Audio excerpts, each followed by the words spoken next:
ஆண்டவராகிய இயேசு கிறிஸ்துவின் நாமத்தினாலே உங்கள் யாவருக்கும் அன்பான வாழ்த்துக்களை நான் தெரிவித்துக் கொள்கிறேன். மற்றொரு நிகழ்ச்சியின் மூலமாய் உங்களோடு கூட சந்திப்பதில் மிகுந்த மகிழ்ச்சி. ஆண்டவராகிய கர்த்தர் இந்த நாளை உங்கள் ஒவ்வொருவருக்கும் ஆசீர்வாதமாக மாற்றி கொடுப்பாராக. இன்றைக்கு நான் உங்களோடு பேச விரும்புகிற கர்த்தருடைய வார்த்தை யோசுவாவின் புத்தகம் 1 அதிகாரம் 9 நீ பலம் கொண்டு திடமனதாயிரு, கலங்காதே, திகையாதே, நீ போகும் இடமெல்லாம் உன் தேவனாகிய கர்த்தர் உன்னோடு வருகிறார். நான் உனக்கு கட்டளையிடவில்லையா? பலம் கொண்டு திடமனதாயிரு. என் அன்புக்குரிய சகோதர சகோதரிகளே, ஆண்டவராகிய கர்த்தர் இங்கே ஒரு கட்டளையாக, ஒரு பிரமாணமாக சொல்லுவதை நாம் பார்க்கிறோம். என்ன சொல்லுகிறார்? நான் உனக்கு கட்டளை சொல்லுகிறேனப்பா, நீ பலம் கொண்டு திடமனதாயிரு. இன்றைக்கு ஆண்டவராகிய கர்த்தர் உங்களையும் என்னையும் அழைத்தது, ஆண்டவராகிய கர்த்தர் உங்களையும் என்னையும் தெரிந்து கொண்டது ஒரு பரிசுத்தமான வெற்றிகரமான ஒரு வாழ்க்கைக்கு ஆண்டவர் அழைத்திருக்கிறார். ஒரு பயத்தின் வாழ்க்கைக்கு அல்ல, தைரியத்தின் வாழ்க்கைக்கு கர்த்தரமை அழைத்திருக்கிறார். என் அன்புக்குரிய அதை கட்டளையாக சொல்லுகிறார், நீ பலம் கொண்டு திடமனதாயிரு. இன்றைக்கு நான் உங்களோடு பேச விரும்புகிற காரியம் அதுதான். தைரியமான திடமான ஒரு வாழ்க்கை குறித்து உங்களோடு நான் பேச விரும்புகிறேன். இந்த பயம் எதனால் வந்தது அருமையானவர்களே? தைரியமாக இருக்க முடியாதபடி இந்த பயம் எதனாலே வந்தது? வேதாமத்தில் வாசிக்கும் பொழுது பயம் என்கிற வார்த்தை ஆதியாகமம் 3 அதிகாரம் தான் நம்முடைய அருமையான முற்பிதாவாகிய ஆதாம் அறிமுகப்படுத்தி வைக்கிறார். எப்படி அறிமுகப்படுத்தி வைக்கிறார்? பாவம் செய்த பொழுது தேவன் வேண்டாம் என்று ஒதுக்கின காரியத்தை அவர் சாப்பிட்ட பொழுது ஏற்பட்ட பின் விளைவுதான் பயம். ஆண்டவருடைய சத்தத்தை கேட்டு, ஆண்டவரை நாங்கள் நிர்வாணியாக இருக்கிறோம், ஆகவே பயந்து கொண்டு இருக்கிறோம் என்று சொல்லுகிறார்கள். என் அன்புக்குரியவர்களே, பயம் பாவத்தினால் வருகிறது. இன்றைக்கு வாழ்க்கையிலே, மனுஷ வாழ்க்கையில் விடுதலை இல்லை, கலக்கங்கள், வேதனைகள், கண்ணீர்கள். காரணம் என்ன? பயம். சங்கீதக்காரனாகிய தாவீது சங்கீதம் 40:12 சொல்கிறான், எண்ணிலடங்கா தீமைகள் என்னை சூழ்ந்து கொண்டிருந்தது, நான் நெருங்க நிமிர முடியாதபடி அவைகளை நீ அழுத்துகிறது என்று சொல்லுகிறான். எண்ணிலடங்கா தீமைகள், எண்ணிலா அக்கிரமங்கள் என்னை சூழ்ந்து கொள்ளது, நான் நிமிர்ந்து பார்க்க முடியவில்லை என்று சொல்லுகிறான். இன்னைக்கு தைரியமாய் வாழ வேண்டிய மனுஷன், வெற்றிகரமாய் வாழ வேண்டிய மனுஷன், மேன்மையாய் வாழ வேண்டிய மனுஷன், என்ன நடக்குது பாருங்கள். அவனை பாவம் வரும் பொழுது, பாவத்தின் தன்மைகள் வரும் பொழுது, பெரிய மனிதனும் கூட ஒரு கோழையாகி தன்னை நடுநடுங்கிற ஒரு வாழ்க்கைக்குள்ளே கடந்து வருகிறார். மத்தேயு 9 அதிகாரத்தை பாருங்கள். அதில் 2 சொல்கிறது, நடக்க முடியாதபடி திமிர்வாதமாய் படுத்த படுக்கையாக இருந்த ஒரு மனுஷனை ஆண்டவருக்கு முன்னதாக கொண்டு வரும் பொழுது மத்தேயு 9:2 சொல்கிறது, திடன்கொள் மகனே, திடன்கொள், உன் பாவங்கள் உனக்கு மன்னிக்கப்பட்டது. அப்படி என்றால் இந்த மனிதன் எழும்ப முடியாதபடி, வாழ முடியாதபடி, சமுதாயத்தை சந்திக்க முடியாதபடி அவனை கிடையாக மாற்றினது பாவம் என்று எழுதப்பட்டிருக்கிறது. இன்றைக்கு உன்னுடைய வாழ்க்கையில் பாவங்கள் இருக்குமானால் ஐயா, உன்னால் தைரியமாக இருக்க முடியாது. எவ்வளோதான் நீ ட்ரை பண்ணாலும் கொஞ்ச நேரம் வேணால் ஹாப்பியாக இருக்கலாம், ஸ்ட்ராங்காக இருக்க போல ஃபீல் பண்ணலாம். ஆனால் அந்த வேகம் உந்தவனை விட்டு போகும் பொழுது நீ சாதாரண ஒரு கோழையைப் போல, ஒன்றுமில்லாத ஒரு மனுஷனைப் போல நீ மாறிவிடுகிறாய் என்று தான் திருமறை சொல்லுகிறது. இன்றைக்கு நம்முடைய வாழ்க்கையிலே தைரியம் ஏன் இல்லை? இதோடு மாத்திரமில்லை அருமையானவர்களே, இந்த பயம் என்பது ஒரு அடிமைத்தனத்தின் ஆவியாய் இருக்கிறது. ரோமர் 8 அதிகாரம் 15 வாசித்து பாருங்கள். வேதவசனம் சொல்கிறது, நீங்கள் திரும்பவும் பயப்படுவதற்கு அடிமைத்தனத்தின் ஆவியை பெறாமல். 1 சாமுவேல் 16 அதிகாரத்தில் சவுல் என்று தேவனால் தெரிந்து கொள்ளப்பட்ட ஒரு ராஜா இருந்தான். அவனுக்கு தேவனுக்கு விரோதமாய் பாவம் செய்த பொழுது தேவனால் அவனை அபிஷேகம் பண்ண ஆவியானவனை விட்டு விலகினார். அது நடந்ததுன்னு, அவனை ஏமாற்று விதமாக தேவனால் கைவிடப்பட்ட, தேவனால் தள்ளப்பட்ட ஒரு அசுத்த ஆவி அவனை பிடித்ததினாலே அவன் பயந்து நடிங்கொண்டிருந்தானா, புலம்புவானா, அழுவானா. அப்பொழுது தாவீது என்கிற கிண்ணக்காரன் வந்து இசை மீட்ட பொழுது அவன் ஆரோக்கியமடைவான் என்று வேதம் சொல்கிறது. இதனால் ஏற்பட்ட விளைவு என்ன? 17 அதிகாரத்தை வாசித்து பாருங்கள். கோலியாத்து நிற்கிறான். அவன் கட்சிருக்கிற வேளையில் இந்த சவுல் ராஜா மகாபராக்கிரமசாலி, யுத்தத்தில் வல்லவனுக்குள்ளே ஒரு அடிமைத்தனத்தின் ஆவி உள்ளே புகுந்ததுனால இவனும் போய் ஒளிஞ்சிக்கிட்டு இருக்கிறான். எங்கே போய் ஒளிஞ்சானோ நமக்கு தெரியாது. அருமையானவர்களே, எவ்வளோ பயங்கரம்! உன்னை அடிமைத்தனத்தின் ஆவி, உனக்கு பயம் என்பது ஒரு அடிமைத்தனத்தின், is a spirit of slave. பயத்தின் ஒரு அடிமைத்தனத்தின் ஆவியாக இருக்கிறது. நீ தைரியம் இல்லாமல் எப்போ பார்த்தாலும் உன்னை நினச்சி அழுதுகிட்டே இருக்கியா? ஐயோ, நான் இப்படி இருக்கேனே, இப்படி வாழ்கிறேனே, எனக்கு இது இல்லையே. நான் சொல்லுகிறேன், இது அடிமைத்தனத்தின் ஆவி. எழுந்து நீ விடுதலை பெற வேண்டும். ஆண்டவராகிய கர்த்தர் உன்னை விடுவிக்க விரும்புகிறார். எனக்கு அருமையானவர்களே, ஆகவேத்தான் இயேசுடைய சீஷர்கள் பயந்த பொழுது, ஆவேசம் என்று பயந்த பொழுது, அல்லது ஆண்டவர் கொந்தளிக்கிற கடல்களை பார்த்து அவள் பயந்த பொழுது, ஆண்டவராகிய கர்த்தர் சொல்றார், அற்ப விசுவாசிகளே, ஏன் பயப்பட்டீர்கள்? ஏன் பயப்பட்டீர்கள்? எந்த லெவல் கொண்டு போறாரு பாருங்க. விசுவாசமே இல்லாத மக்கள் சொல்றாரு. நீ வாழ்க்கையில் தானே பயம் ஏன் வருகிறது? பயத்தில் தைரியத்தை ஏன் இழந்து விட்டோம்? ஏன் தைரியம் இல்லாத ஒரு நிலைமையிலே நாம் காணப்படுகிறோம்? இங்கே வேதம் திட்டவும் தெளிவுமாக சொல்கிறது, பயம் என்பது பாவத்தின் வெளிப்பாடு. பயம் என்பது அந்தகார வல்லமையாகிய பிசாசினால் ஏவப்பட்டு நடத்தப்படுகிற ஒரு ஆவிக்கு அடையாளமாக இருக்கிறது. அப்படி தைரியமாக வாழ முடியாது சார். அது என்னங்க சார் வழி? நான் தைரியமாக இருக்கணும், அதுக்கு ஏதாவது வழி இருக்கா அப்படின்னு கேட்குறீங்களா? பைபிளை நீங்கள் வாசிக்கும் பொழுது ஒரு மனுஷனுடைய வாழ்க்கை எப்பொழுது தைரியத்துக்கு வருகிறது? ரொம்ப அழகாக வேதாகம் சொல்கிறது. வேதாகமத்தில் வாசிக்கும் பொழுது அப்போஸ்தலர் நடபடிகள் 4ஆம் அதிகாரம் 13ஆம் வசனத்தை வாசித்து பாருங்கள். திருமறை சொல்லுகிறது, பேதுரும் யோவானும் பேசுகிற தைரியத்தை கண்டு அவள் இயேசுவோடு இருந்தவர்கள் என்று அறிந்து கொண்டார்களாம். எத்தனை அற்புதமான வார்த்தை! எப்படி இந்த தைரியம் வந்துச்சு? எப்படி இவங்க நல்லா ஆனாங்க? அவள் இயேசுவோடு இருந்தவர்கள், ஆகவே தைரியமாக இருக்கிறார்கள். நீதிமொழி ஆக்கியது தானே சொல்கிறான் பாருங்க. நீதிமொழி 28:1 சொல்கிறான், ஒருவனும் துரத்தாமல் துன்மார்க்கன் ஓடி போகிறான், நீதிமானோ சிங்கத்தை போல தைரியமாக இருக்கிறான். Praise the Lord. இயேசுவோடு வாழுகின்ற வாழ்க்கை ஒரு தைரியத்தின் வாழ்க்கை. இயேசு உன்னோடு இருப்பாரானால் நீ தைரியமாக இருக்கலாம். உன்னை குறித்து நீ வேதவசனம் சொல்கிறது, நீதிமான் சிங்கத்தை போல தைரியமாக இருப்பான். நீங்கள் நீதிமான்கள். எப்படி நீதிமான்கள்? ரோம 4ஆம் அதிகாரத்தை வாசித்து பாருங்கள். 23 அவர் சொல்லுகிறார், ஆபிரகாம் விசுவாசித்தான், அது அவனுக்கு நீதியாகப்பட்டது. இதை போல இயேசு கிறிஸ்து நம்முடைய பாவங்களுக்காக மரித்தார் என்றும் நம்மை நீதிமான் ஆக்கும்படி அவர் எழுப்பப்பட்டிருக்கார் என்று விசுவாசிக்கிறவனை நீதிமான்கள் ஆக்கப்பட்டிருக்கிறோம் என்று வேதவசனம் சொல்கிறது. என் அன்புக்குரியவனே, ஆண்டவராகிய கர்த்தர் உன்னை தைரியசாலியாய் மாற்றுவதற்காக தன்னுடைய ஜீவனை உனக்காக கொடுத்திருக்கிறார். இந்த நிச்சயம் உனக்குள்ளே இருக்குதா? இந்த நிச்சயத்தில் வாழ்றியா? நான் ஒரு நீதிமான், ஆகவே எனக்கு தைரியம் உண்டு, நான் இயேசுவோடு இருக்கிறேன், எனக்கு தைரியம் உண்டு. இல்லை, ஆண்டவர்கிட்ட கேளுங்க, ஆண்டவரே எனக்கு இந்த நாளிலே அந்த தைரியத்தை தாங்க. நான் அநேக காரியங்களை ஐதைரியம் ஆகிறேன், புலம்புறேன் ஐயா, எனக்கு அந்த கிறிஸ்து இயேசுவில் உள்ள ஒரு வெற்றி வாழ்க்கை தாங்க. ஒரு காலத்தில் பேதுரு பயந்து நடுங்கினான். நம்ம எல்லாருக்கும் தெரியல, ஒரு பொம்பளைக்கு முன்னாடி இயேசு ஹரியிலன்னு சத்தியம் பண்ண ஆரம்பிச்சிட்டான். அது யாரும் தெரியாது, சத்தியமாக தெரியாதுங்க அப்படின்னு சத்தியம் பண்ணவன் கிறிஸ்து இயேசுவினாலே உயிர்ப்பிக்கப்பட்ட பொழுது, நீங்கள் தான் அந்த ஜீவாதிபதியை கொலை செய்தீர்கள் என்று தைரியமாய் பேசுகிறார். எல்லாரும் சொல்கிறாங்க, இவன் இயேசுவோடு இருந்ததுனால்தான் இந்த தைரியம் வந்திருக்கு. Praise the Lord. இந்த கர்த்தர் உன்னை அந்த பலாக்கிரமசாலியாக மாற்ற விரும்புகிறார். 2வது வேதாகமத்தில் வாசிக்கும் பொழுது தைரியம் நம்முடைய வாழ்க்கையில் எப்படி வருகிறது? அங்கே ஏசாயா தீர்க்கதரிசியின் புத்தகம் 28ஆம் அதிகாரம் 16ஆம் வசனத்தை வாசிக்கும் பொழுது திருமறை சொல்லுகிறது, இதோ அஸ்திபாரமான ஒரு கல்லை சீயோனிலே வைக்கிறேன், அதனை விசுவாசிக்கிறவன் பதறான். இல்லை, விசுவாசிக்கிறவன் பதறான் என்று எழுதப்பட்டிருக்கிறது. நண்பர்களே, இன்றைக்கு பதற்றம் இல்லாத ஒரு வாழ்க்கை, தைரியத்தின் வாழ்க்கை வாழ வேண்டுமானால் நமக்கு தேவை விசுவாசம்.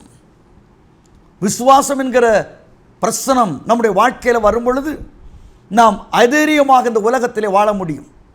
பைபிளை தான் சொல்லுது, எபிரேயர் 11:6 விசுவாசம் இல்லாமல் தேவனுக்கு பிரியமாயிருப்பது கூடாத காரியம். Praise the Lord. இன்னைக்கு விசுவாசம் இருக்குதா? விசுவாசம் தைரியத்தை உண்டாக்கும், தைரியத்தை உண்டாக்கும். பைபிளை வாசிக்கும் போது ரொம்ப அருமையான ஒரு சம்பவம் நம்ம காலேப் எடுத்துக்கிடுங்க. அங்கே அந்த ஆண்டவராகிய கர்த்தர் சுற்றி பார்த்து வர சொன்னார் அல்லவா கானான் தேசத்தை. அப்படி சுற்றி பார்த்து வரும்போது 10 பேர் அழுறாங்க. ஐயோ, அந்த தேசத்துக்கு போக முடியாது, அந்த தேசத்தை பிடிக்க முடியாது. ஆனால் காலேபும் யோசுவாவும் தைரியமாக கர்த்தர் நமக்கு அந்த தேசத்தை கொடுக்க விருப்பம் கொண்டிருக்கிறபடினாலே, சித்தம் கொண்டிருக்கிறபடினாலே நம்மை தடை செய்ய யாரும் முடியாது என்று விசுவாசித்தார்கள்.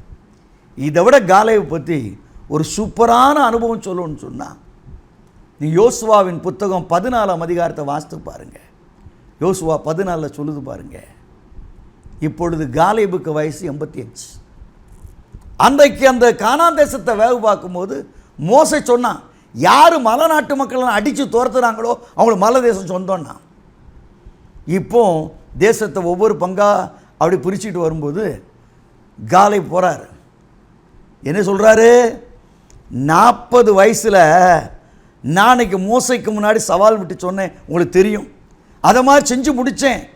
அந்த மலை தேசத்தை நம்ம விடுவிச்சிட்டோம். இப்போ எனக்கு வயது 85.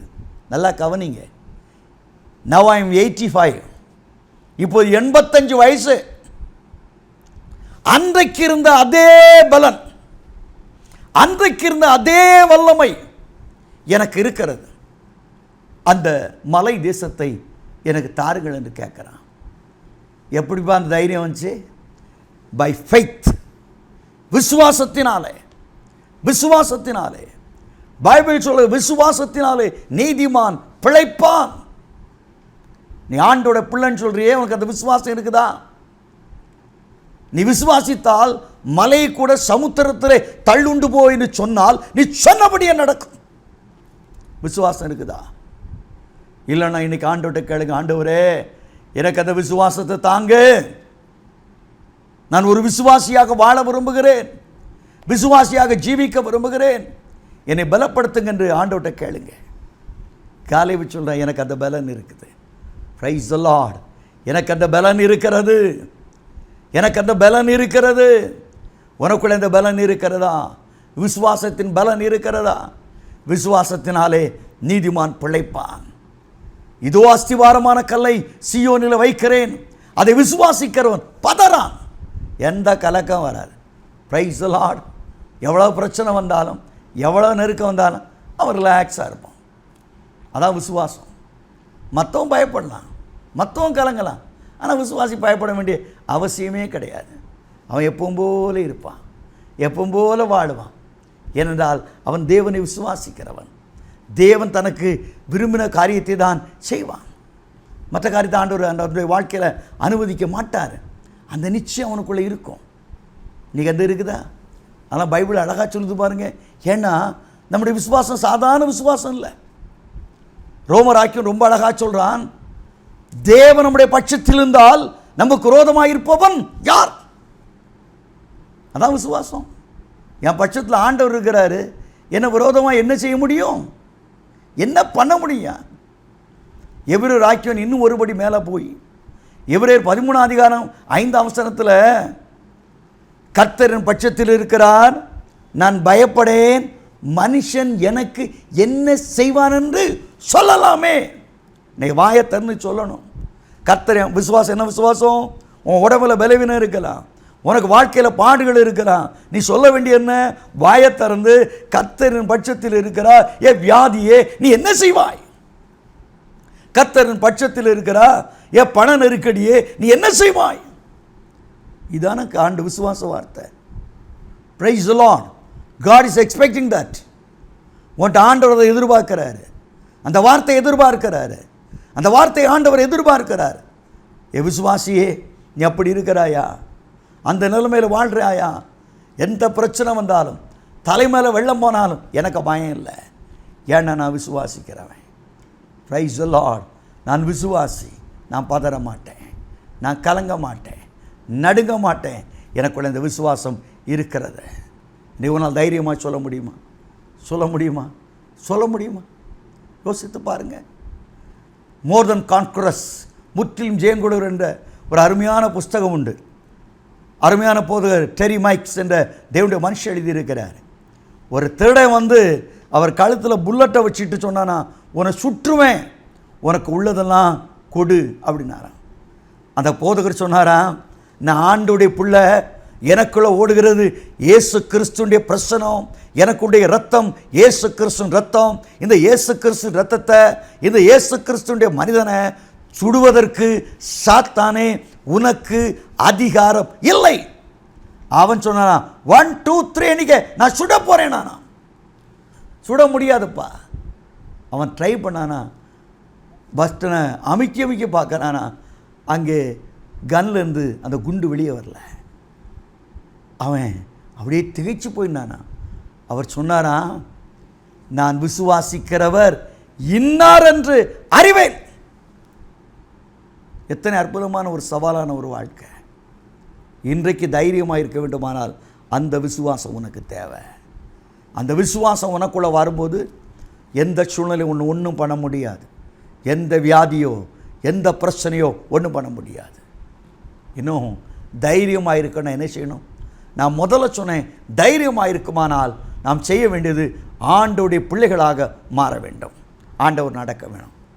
ரெண்டாவது, தைரியமாக இருக்கணும்னு சொன்னால் நீங்கள் விசுவாசிக்கணும். மூன்றாவது வேதாமத்தில் வாசிக்கும்போது 1 யோவான் 4 அதிகாரம் 17 18 சொல்கிறது, அன்பிலே பயமில்லை, பூரண அன்பு பயத்தை புறம்பே தள்ளும். Praise the Lord. தேவ அன்பினாலே நிரப்பப்பட்டவன் தேவனுடையவன், அந்த பூரண அன்பு உடையவன். அந்த பூரண அன்பு வரும்பொழுது பயன்றது ஓடிடுமா. அந்த அன்பு என்னையா? அந்த அன்பு ரோமர் 5 அதிகாரம் 5 வசனத்தை பாருங்கள். மேலும் உங்களுக்கு அருளப்பட்ட தேவ ஆவியினாலே தேவ அன்பு உங்கள் இருதயங்களிலே ஊற்றப்பட்டிருக்கிறது. இதான் கிறிஸ்தவ அன்பு, அகாப்பே, டிவைன் லவ். இந்த தெய்வீக அன்பு உனக்குள்ள வரும் பொழுது ஒன்று யாரும் ஒன்றும் பண்ண முடியாது. ரோமர் 8 அதிகாரத்தில் சவால் விட்டு பேசுகிறானே, மரணமோ வியாகுலமோ நிஸ்துரமோ வேறு எந்த சிருஷ்டியானாலும் கிறிஸ்துவின் அன்பை விட்டு பிரிக்க முடியாது என்று நிச்சயித்திருக்கிறோம். நம்மில் அன்புகளினாலே முற்றிலும் ஜெயங்கொள்ளாய் இருக்கிறோம். Praise the Lord. நீ ஆண்டவராகிய கர்த்தருடைய அன்பினாலே, அந்த பரிசுத்த ஆவியினுடைய பிரசன்னத்தினாலே நிரப்பப்படும் பொழுது உன்னுடைய வாழ்க்கை ஒரு தைரியம் உள்ள ஒரு வாழ்க்கையாய் மாறுகிறது. சாதாரண ஒரு வாழ்க்கை அல்ல, தைரியமான ஒரு வாழ்க்கை, அன்பு நிறைந்த வாழ்க்கை, அன்பின் ஆவியினாலே நிரப்பப்பட்ட ஒரு வாழ்க்கை, தைரியத்தின் வாழ்க்கை. அந்த தைரியம் எவ்வளோ அற்புதமான தைரியம் பாருங்க. பரிசுத்த ஆவியின் வல்லமை நம்மிடத்தில் வரும்பொழுது அப்போஸ்தலர் 1:8 சொல்கிறது, நீங்கள் பலனடைவீர்கள். Dynamic power, supernatural power. அந்த பவர் வந்துட்டாலே உங்கள் முன்னாடி எதுவும் நிற்க முடியாது. எல்லாவற்றையும் கடந்து போய்கொண்டே இருப்பீங்க. பரிசுத்த ஆவியானவர் உள்ளத்தில் வரும் பொழுது, வெள்ளம் போல சத்துரு வரும் பொழுது கர்த்தருடைய ஆவியான குரோதமாய் கொடியேற்றுவார் என்று எழுதப்பட்டிருக்குது. அப்போ தைரியமாக இருக்கலாம். எனக்குள்ளே இருக்கிற ஆவியினாலே எல்லாவற்றையும் நான் கடந்து போக வல்லமை உண்டு. அவருடைய பலத்தினாலே ஒரு சேனைக்குள்ளே பாய்வேன், ஒரு மதிலை தாண்டுவேன் என்று அழகாக தாவீது சொல்லுகிறார். அவருடைய பலத்தினாலே. சங்கீதத்திலே 18 சொல்லுது, அவர் பலத்தினால் இடைகட்டி என் வழியை சபைப்படுத்துகிறார். அதான் தேவ அன்பு. என் பலனாய கர்த்தாவே உம்மில் அன்பு கூறுவேன். என்ன அழகா சொல்றாரு பாருங்க, என்ன அழகான வெளிப்பாடு பாருங்க.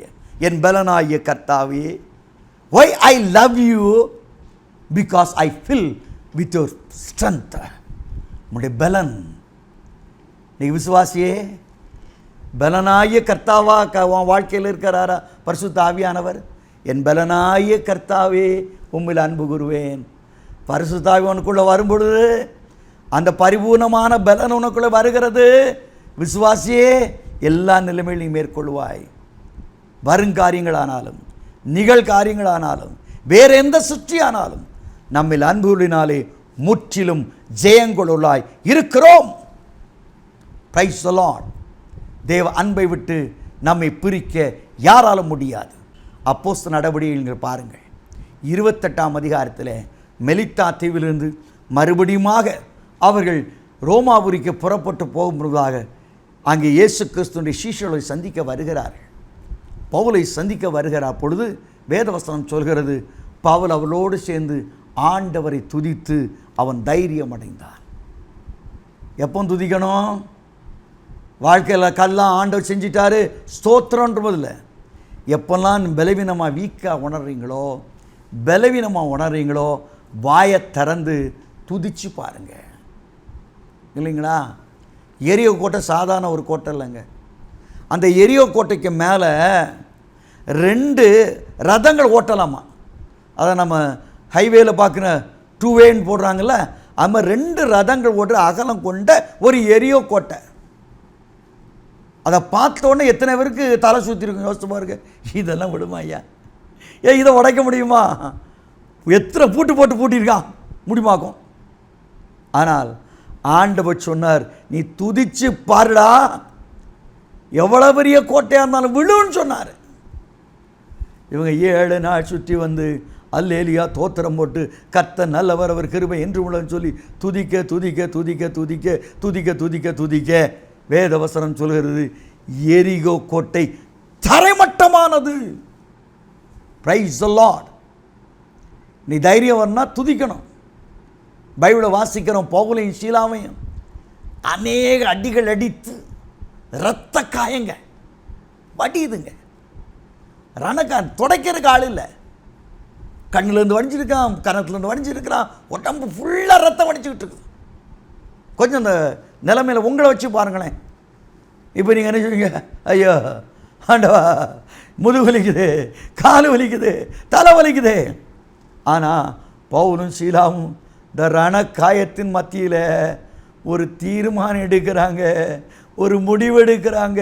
இந்த வேதனை மாறணும்னா, இந்த வேதனைகள் மாறணும்னா, இந்த சஞ்சலங்கள் மாறணும்னா நம்ம 2 பேரும் ஒன்று செய்யணும். நடுராத்திரியிலே பவுலும் சீலாவும் அந்த சங்கிலியிலே கட்டப்பட்ட நிலைமையிலே கர்த்தரை துதிக்க ஆரம்பிக்கிறார்கள். அந்த இடம் முழுவதும் அசைந்தது. Praise the Lord.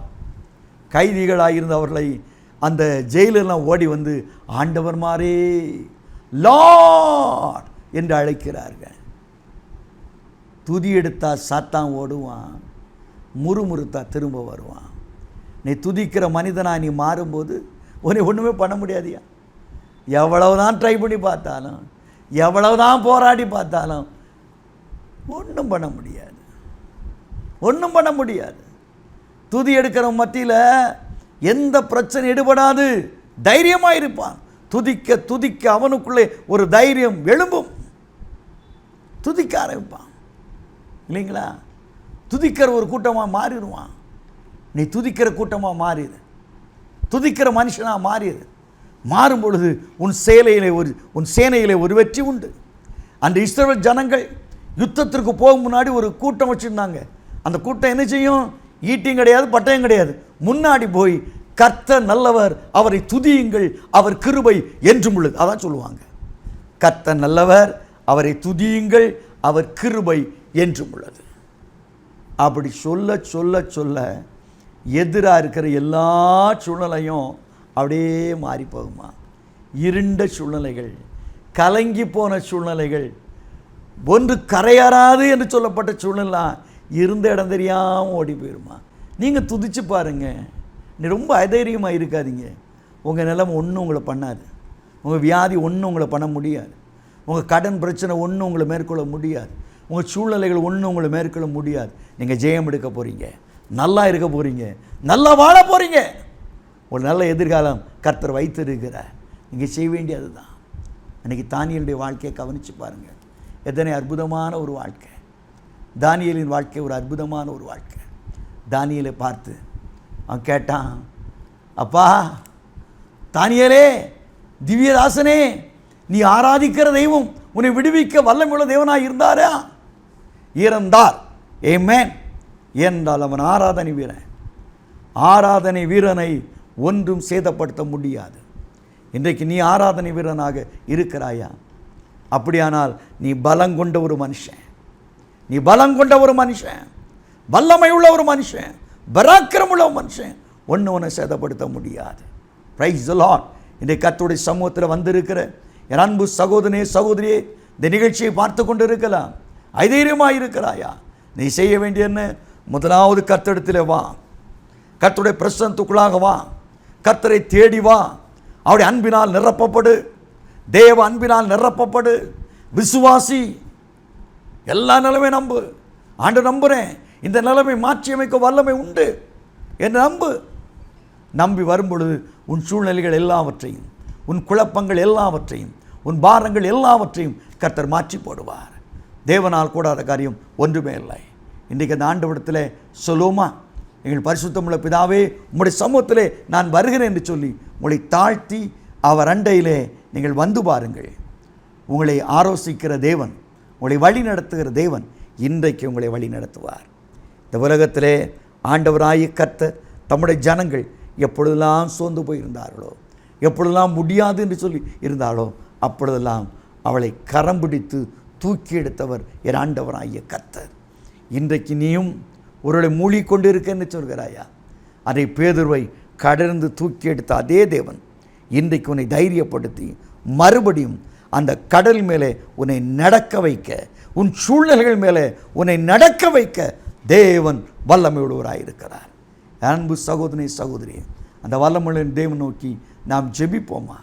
ஒரு மனதோடு, ஆண்டவரே, நான் உனக்கு கட்டளிடவில்லையா? நீ பலங்கொண்டு திடமறதாயிரு, கலங்காதே, திகையாதே, நீ போகும் இடமெல்லாம் தேவனாய கர்த்தர் உன்னோடு வருவார் என்று சொன்னீரே. அந்த வார்த்தையை நம்புகிறேன். அந்த வார்த்தையின்படி என்னை நடத்தும் என்று ஆண்டவருக்கு அர்ப்பணிப்பாயா? நாம் இணைந்து ஜெபிப்போம். கர்த்தர் இந்த நாளிலே ஒரு விடுதலை தருவார், அற்புதங்களை செய்வார். ஆமேன், ஆமேன். எங்கள் பரிசுத்தமுள்ள பிதாவே, இந்த நாளிலும் கூட இந்த வார்த்தைகளை கேட்டுக்கொண்டிருந்த என் அன்பு சகோதர சகோதரிகளுக்காக நான் ஜெபிக்கிறேன். யாரெல்லாம் இந்த வார்த்தையை கேட்டுக்கொண்டிருந்தார்களோ, யாரெல்லாம் அந்த சத்தத்தை கேட்டுக்கொண்டிருந்தார்களோ, யாருடைய செவிகளெல்லாம் அந்த சத்தம் விழுந்ததோ, அவள் ஒவ்வொருவருக்காக ஜெபிக்கிறேன். நான் உனக்கு கட்டளிடவில்லையா? நீ பலம் கொண்டு திடமனதாயிரு, கலங்காதே, திகையாதே, நீ போகும் இடமெல்லாம் உன் தேவனாய கர்த்தர் உன்னோடு வருவார் என்று சொன்னீரே. அந்த வார்த்தைக்காக ஸ்தோத்திரம். இன்றைக்கு என் குடும்பத்தை எப்படி நடத்துவது? என் பிள்ளைகளை நான் எப்படி கவனிப்பது? என் வியாதி என்னை விட்டு நீங்குமா? என் கண்ணீர் என்னை விட்டு நீங்குமா? என் புலம்பல் என்னை விட்டு நீங்குமா என்று கண்ணீரோடு இருக்கிற மக்களுக்காக இயேசுவின் நாமத்தால் ஜெபிக்கிறேன். யாரெல்லாம் கண்ணீரோடு இருக்கிறார்களோ, யாரெல்லாம் போராட்டத்தோடு இருக்கிறார்களோ, யாரெல்லாம் சஞ்சலத்தோடு இருக்கிறார்களோ, அவருடைய சஞ்சலங்களை எல்லாம் மாற்றி போடுங்க. அவருடைய குழப்பங்களை எல்லாம் மாற்றி போடுங்க. அவங்க பிரச்சனைகளை எல்லாம் மாற்றி போடுங்க. அவருடைய வேதனைகளை எல்லாம் மாற்றி போடுங்கப்பா. நீ பலன் கொள்ளட்டும், பலன் கொள்ளட்டும். சோர்ந்து போகிறவனுக்கு பலன் கொடுத்து சத்துவம் இல்லாதவனுக்கு சத்துவத்தை பெருக பண்ணுகிற இயேசுவின் நாமத்தினாலே இன்னைக்கு அவருடைய சத்துவங்கள் பெருகுவதாக, பலன் அடைவார்களாக. அவருடைய எண்ணங்களிலே பலன் வரட்டும், அவருடைய திட்டங்களிலே பலன் வரட்டும், வாழ்க்கையிலே பலன் வரட்டும். தோல்வி பயங்கள், வேதனையின் பயங்கள், கண்ணீரின் பயங்கள் அவருடைய வாழ்க்கை விட்டு நீங்குவதாக. தேவரீர் என் விளக்கை ஏற்றுவீர் என்று சொல்ல போல இயேசுவின் நாமத்தாலே அவருடைய குடும்பங்களிலே விளக்குகள் ஏற்றப்படுவதாக. அந்த குடும்பங்கள் ஒளி கொடுப்பதாக. அவள் இருளின் ஆதிக்கங்களையும் வேதனைகளையும் குடும்பத்தை விட்டு நீக்கிவிட்டபடினால் உமக்கு நன்றி. விடுதலை கொடுத்து விட்டபடினால் உமக்கு நன்றி. ஆரோக்கியத்தை கொடுத்து விட்டபடினால் உமக்கு நன்றி. கோடான கோடி ஸ்தோத்திரம். ஒவ்வொருவரையும் ஆசீர்வதிங்க. இயேசுவின் நாமத்தில் வேண்டுகிறோம் ஜீவனுள்ள பிதாவே. ஆமேன், ஆமேன், ஆமேன். God bless you.